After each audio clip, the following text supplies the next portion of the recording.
suivant l'appel qu'il met sur votre vie, l'exigence de Jésus sera plus grande. Et je me souvenais de quelqu'un qui disait souvent, une balle de tennis pour qu'elle rebondisse très très haut, il faut qu'on y tape très très fort. Matthieu chapitre 16, versets 24 et 25. Alors Jésus dit à ses disciples, si quelqu'un veut venir après moi, qu'il renonce à lui-même, qu'il se charge de sa croix et qu'il me suive, qu'il renonce à lui-même. Vous savez, quand je me suis converti, moi je jouais au foot, je gagnais de l'argent. Je jouais dans un club dans le sud, on m'avait demandé à Monaco, j'avais fait un essai sur Nîmes, et quand j'ai rencontré le Seigneur Jésus, j'ai senti que Dieu me disait, stop, il faut arrêter. Non pas que c'est mauvais en soi, mais que par rapport à l'appel qui était sur ma vie, Dieu me disait non, ça c'est pas le chemin sur lequel tu dois aller. Il y a des choses que Dieu va te demander et des choses qui vont avoir beaucoup d'importance à tes propres yeux. Moi, depuis tout gosse, je rêvais de faire une carrière dans le foot. Depuis tout petit. Mais Dieu m'a montré que ce qui était le plus important, c'était de faire sa volonté. L'appel de Dieu est sans condition. Sans condition. J'ai noté dans mon document, nous sommes à l'heure de la négociation. On négocie tout, même avec le Seigneur. Non? Pas vous? Tous, on négocie. Seigneur, je veux bien que tu m'appelles. Ok, j'ai compris qu'il y avait un appel, mais je veux. Premièrement, une voiture de fonction. Deuxièmement, un appartement. Troisièmement, un bon salaire quand même. Nous sommes tant à la maison.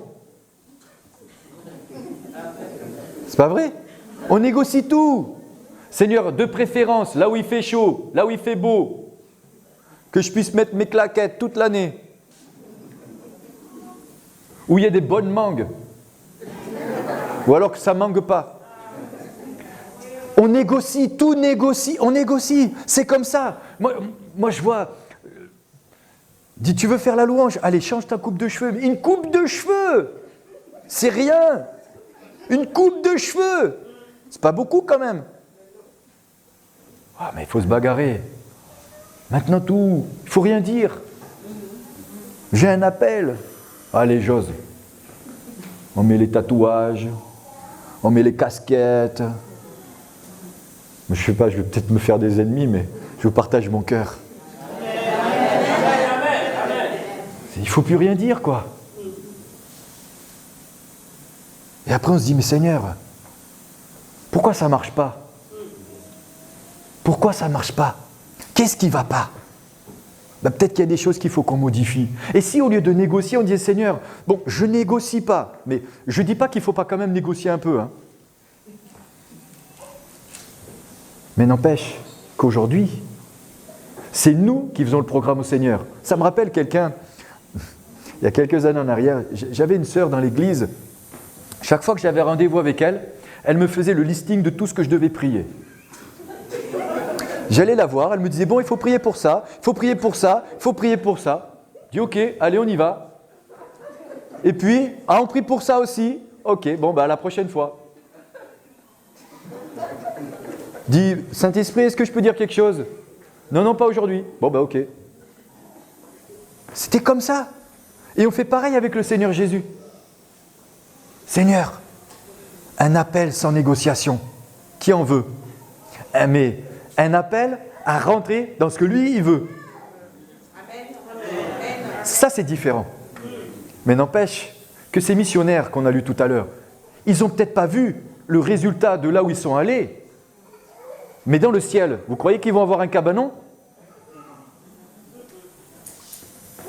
Parce que leur récompense, nous parfois on la cherche ici-bas, mais Dieu, lui, il veut nous la donner là-haut. Et ce n'est pas la même chose. Alors j'avance encore un peu, parce que j'en suis même pas à la moitié. On définit les règles avec le Seigneur. C'est nous qui mettons les règles. On définit. Règle numéro 1, règle numéro 2, règle numéro 3. Tu vois, Seigneur, tu m'as appelé mai. Il y a beaucoup de mai. Ça tombe bien, on est au mois de mai. Écoutez bien, on ne peut pas servir le Seigneur Jésus et garder sa vie. Qui a toujours un appel?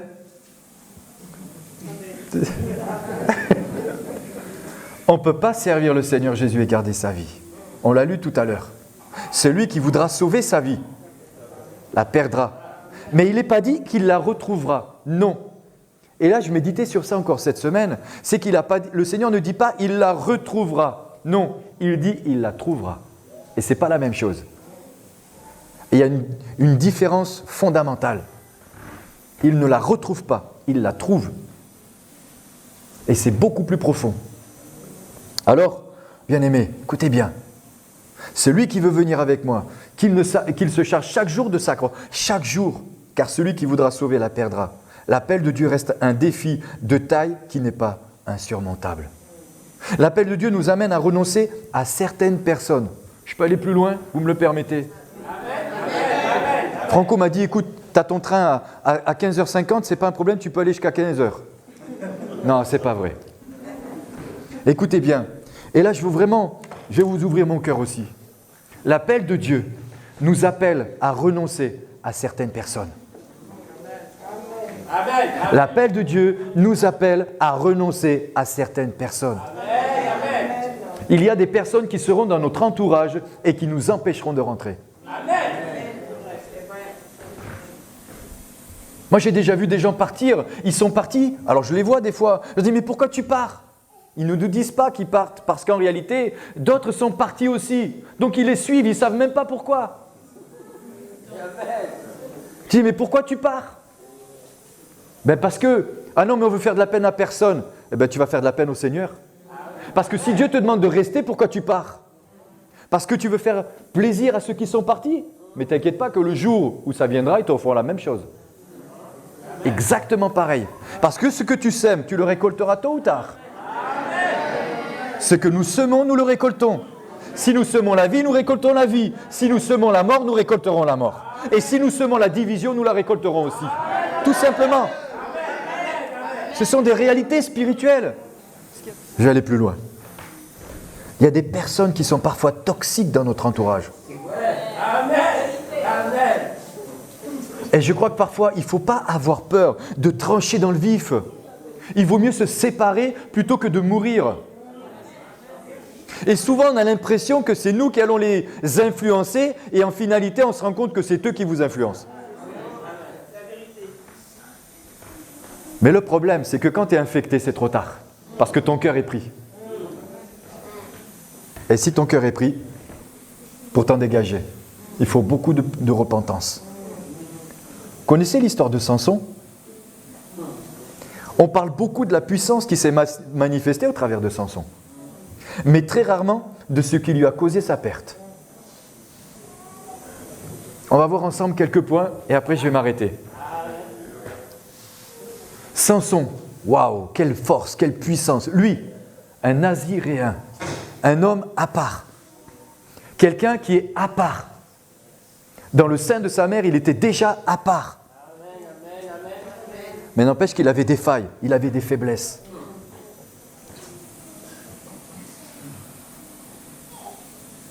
Samson avait un problème avec les femmes, et particulièrement avec une femme qui s'appelait Dalila.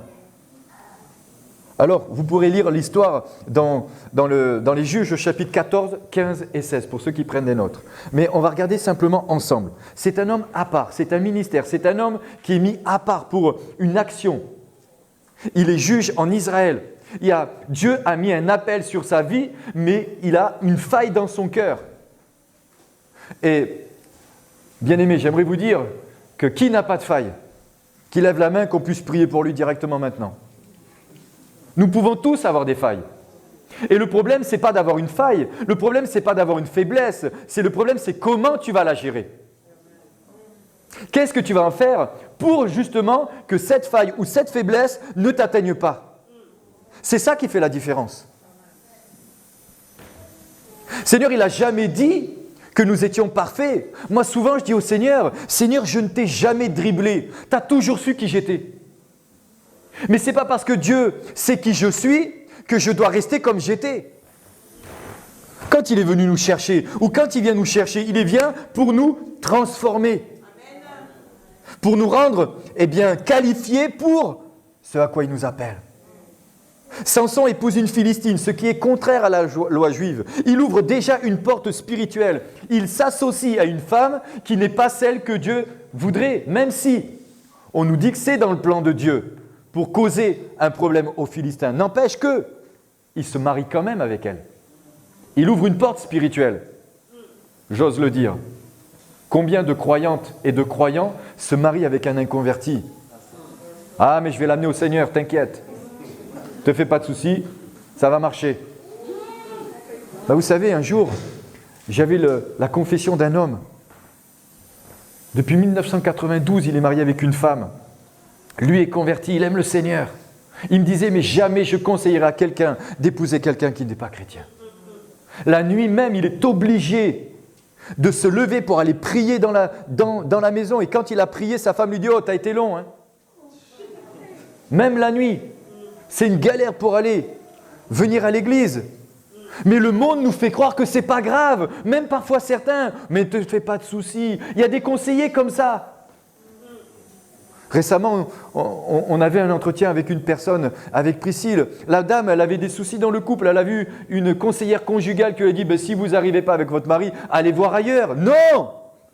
Non! C'est le monde dans lequel on est. Samson avait une faiblesse. Juge chapitre 14. Deuxième point, Samson, il en avait encore une autre. C'est qu'il allait en plus voir une prostituée. Il dit, dis donc, il les collait. Enfin, il les collectionnait, j'allais dire. Écoutez bien, Juge chapitre 16. Et puis, on peut relire un texte qui est parallèle dans 1 Corinthiens chapitre 6, versets 15 à 20, où il est dit, ne savez-vous pas que votre corps est le membre de Christ? Prendrais-je donc les membres de Christ pour en faire les membres d'une prostituée? Loin de là. Ne savez-vous pas que celui qui s'attache à la prostituée est un seul corps avec elle? Car est-il dit, les deux deviendront une seule chair, mais celui qui s'attache au Seigneur avec lui est un seul esprit. Fuyez l'impudicité. Fuyez. Quelques autres péchés qu'un homme commette, ce péché est hors du corps. Mais celui qui livre à l'impudicité pêche contre son propre corps. Ne savez-vous pas que votre corps est le temple du Saint-Esprit qui est en vous, que vous avez reçu de Dieu et que vous ne vous appartenez point à vous-même? L'appel de Dieu qui est sur nos vies. Nous ne nous appartenons pas à nous-mêmes, nous appartenons au Seigneur. Car vous avez été rachetés à un grand prix. Glorifiez donc Dieu dans votre corps et dans votre esprit qui appartient à Dieu. Regardez encore une dernière chose. Troisième point. Samson tombe amoureux de Dalila. Vous connaissez cette histoire, je ne rentre pas trop dans les détails. Donc une femme de la vallée de Séroc. Dalila, l'aimante, amante. Il y a des relations qui sont un peu comme ça. On te ment, on ne te dit pas la vérité.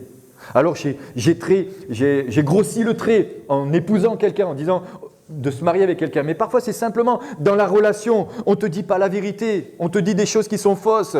Oui, mais tu sais. Toi, tu ne connais pas sa vie à un tel. Tu sais, il nous a fait tellement de choses. Alors j'avance pour gagner du temps.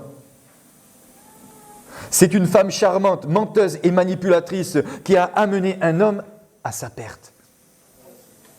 La Bible ne dit pas, elle ne décrit pas, mais nous pouvons le supporter qu'elle était belle d'apparence. J'avance. Je ne relis pas le verset que j'ai lu tout à l'heure. 2 Corinthiens chapitre 6, versets 14 à 16. Ne vous mettez pas avec les infidèles sous un joug étranger. Je le donne cette parole. Je vous le dis. Je ne sais pas, mais je suis convaincu que si Dieu me montre ça, il y a quelqu'un ou je ne sais pas combien, je sais. Si vous êtes tenté à vous marier avec un inconverti, ne le faites pas. Je vous le dis ce matin de la part du Seigneur.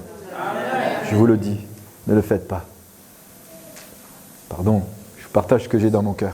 Par tous les moyens, ils ont cherché à découvrir le secret de sa force. Au bout de la 4e fois, alors que Samson est excédé par la demande de cette femme, Samson cède et finit par dire à Dalila que son secret se trouve dans sa chevelure. 4 fois. La 4e fois, il en avait tellement marre qu'il est tombé dans le panneau. Écoutez bien. Le résultat, c'est que Samson perd sa force. Il se retrouve prisonnier et il se retrouve avec les yeux crevés. C'est-à-dire qu'il a perdu la vue. Et il finira par mourir. Même si, c'est vrai que dans la parole de Dieu, et on le retrouve comme un héros de la foi dans les Hébreux, mais comment a-t-il fini? De quelle mort est-il mort? Aveugle. Ne l'était-il pas déjà avant aveugle? Pour aller plus loin, j'aimerais prendre encore juste quelques points, ce qui concerne la leçon qu'on peut en tirer de ce qu'a vécu Samson. Et par rapport au point où on en est maintenant, c'est-à-dire de se séparer de certaines personnes qui peuvent être toxiques, nocives dans notre vie et dans notre marche. Et qui pourraient nous empêcher de rentrer ou de nous faire rentrer dans l'appel. Parfois même, j'ai découvert, pour être pasteur d'église, parfois il y en a même qui vont vous faire du pied à l'extérieur. Mais viens, t'inquiète, si ici on ne te met pas en place, t'inquiète, moi je vais te mettre en place. Viens avec moi.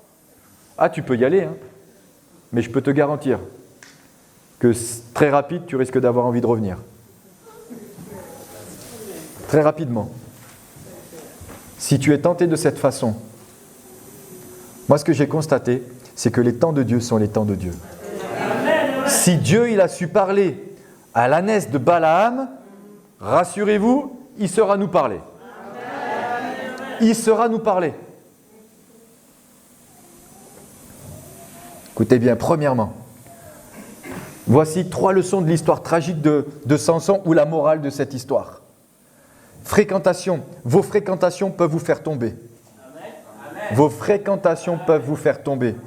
Sur votre route, il peut y avoir 2 sortes de personnes. Celles qui vous bénissent et qui vous élèvent. Prenez l'histoire de Joseph. Lui, il est typiquement dans ce cas de figure. Il a eu ses frères qui l'ont amené dans le trou et il a eu le pharaon qui l'a élevé au bout de 13 ans. Parce que sur sa vie, il avait une onction d'élévation. Cette onction, elle s'est manifestée au temps de Dieu. Mais il a fallu attendre 13 ans. Et pendant 13 ans, il s'est retrouvé accusé injustement. Il s'est retrouvé en prison. Il s'est retrouvé dans la citerne. Il s'est retrouvé où on a voulu le tuer par ses propres frères. Mais Dieu avait décidé autrement. Parce que Dieu avait décidé que l'appel qui était sur sa vie, ce n'était pas un appel qui dépendait des hommes, c'était un appel qui dépendait de lui. Et ce que Dieu a décidé, il le fait et il l'accomplit. En son temps, tout simplement.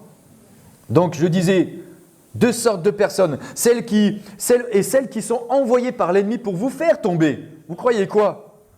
Vous croyez que le diable il a envie de vous laisser servir Dieu comme ça? Il va vous envoyer des pots de bananes. Et vous croyez, je vais le dire comme ça, vous croyez qu'il va vous envoyer aussi quelqu'un de moche? Mais non. Il sait y faire. Si Dalila n'était pas belle, vous ne croyez pas qu'il serait tombé, hein? C'est pas pour rien que le Seigneur il dit qu'on lui a crevé les yeux. Si quelqu'un dit l'amour rend aveugle, pour le coup, pour lui, c'était vraiment le cas. Hein? Ça vient de me sortir. Non mais c'est vrai. Je ne sais pas d'ailleurs si l'expression elle vient pas de là. Hein. Mais n'empêche que, pour le coup, mais combien d'hommes et de femmes croyants qui aimaient le Seigneur, qui avaient un appel, et même je dirais plus, qui avaient un appel et une onction. Moi j'ai vu des gens avec une onction, des filles, waouh! Mais aujourd'hui, waouh!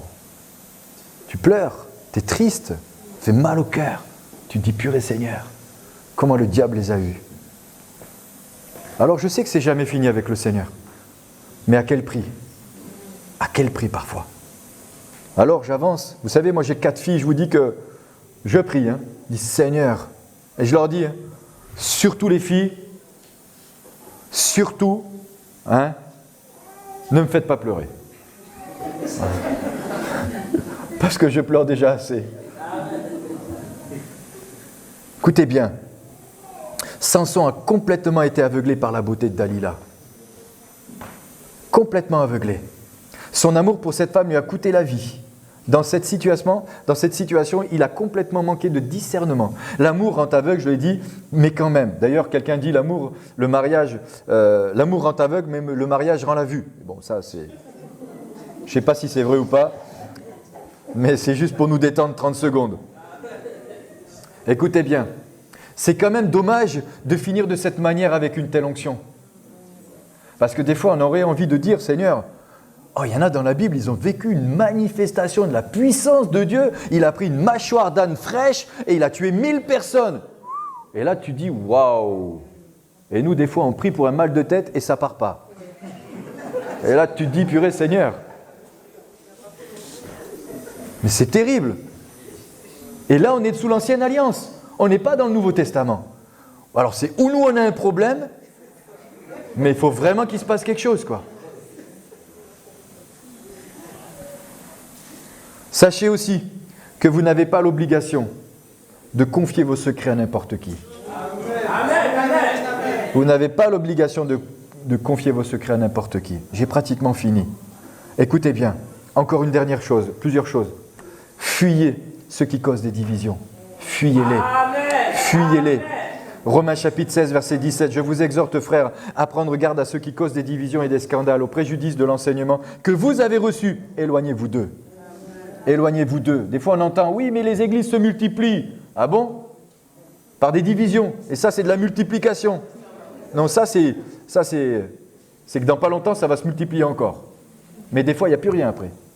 Et que des gens cassés, détruits, complètement saccagés intérieurement. Et surtout quand c'est des âmes qui sont très fragiles dans la foi. Encore un point, ne laissez jamais vos émotions conduire vos actions. Matthieu chapitre 26, versets 33 à 35, Pierre prenant la parole lui dit « Quand tu serais pour tous une occasion de chute, tu ne le seras jamais pour moi. » Jésus lui dit « Je ne te dis pas en vérité, cette nuit même, avant que le coq chante, tu me renieras 3 fois. » Pierre lui dit « Quand il me faudrait mourir avec toi, je ne te renierai jamais. » Et tous les disciples dirent de même. Vous connaissez l'histoire de ce qui s'est passé. Dalila a su parler au cœur de Samson.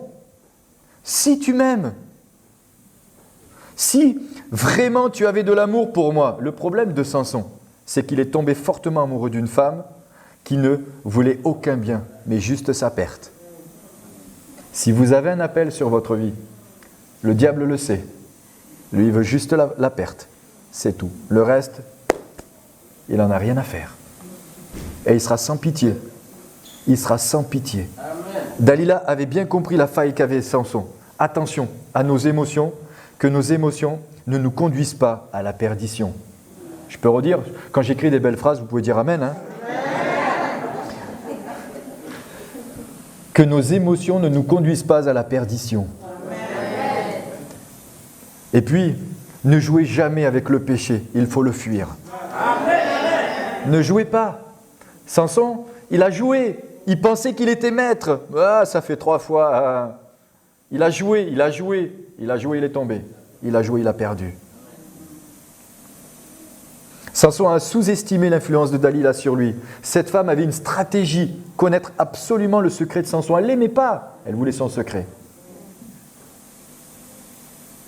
Après 3 tentatives, Samson aurait dû comprendre les projets de cette femme ou de cette personne. Si elle lui a dit « Tu ne m'aimes pas », lui a démontré son amour en lui révélant son secret. Cependant, Dalila a démontré aussi tout l'amour qu'elle avait pour lui. Le résultat de l'amour de Dalila, c'est qu'elle l'a livré aux Philistins. Il en est mort. La moralité de cette histoire, écoutez bien.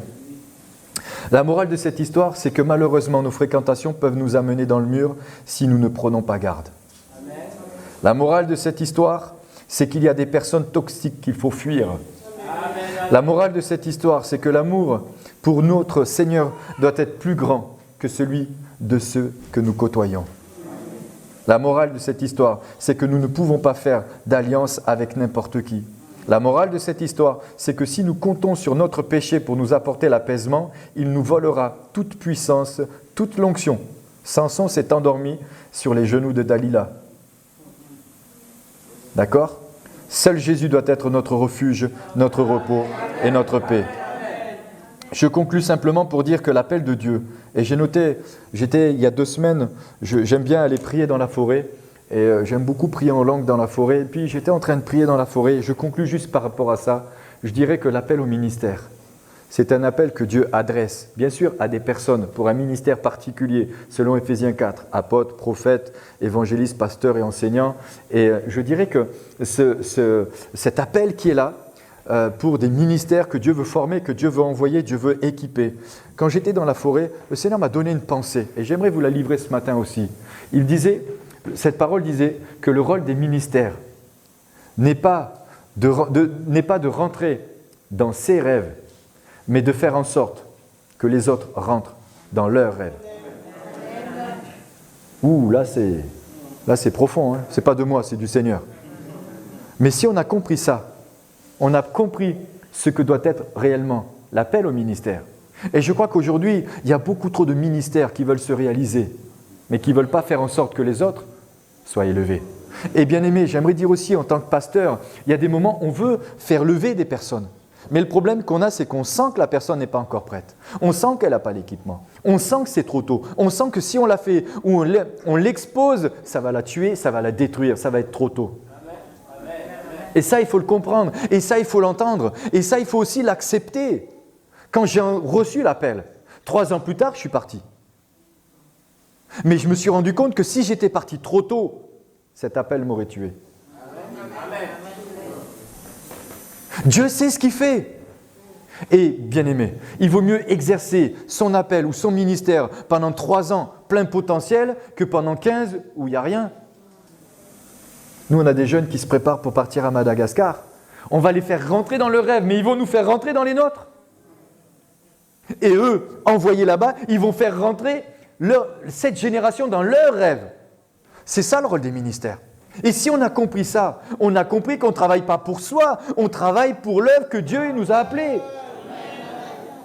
C'est comme lorsque nous sommes assemblés. Je suis en train de former une équipe de ministères, je leur ai parlé de la vision de l'Église. Mais je ne leur ai pas parlé de leur vision à eux ou de la mienne. Je parle de la vision que Dieu a pour son Église. Et le problème, c'est qu'il y a trop de personnes qui veulent rentrer dans leurs rêves, mais pas faire rentrer les autres dans leurs rêves. Il faut un changement de mentalité, bien-aimé. Il faut un changement. Il faut que ça change. Je vous invite à vous lever.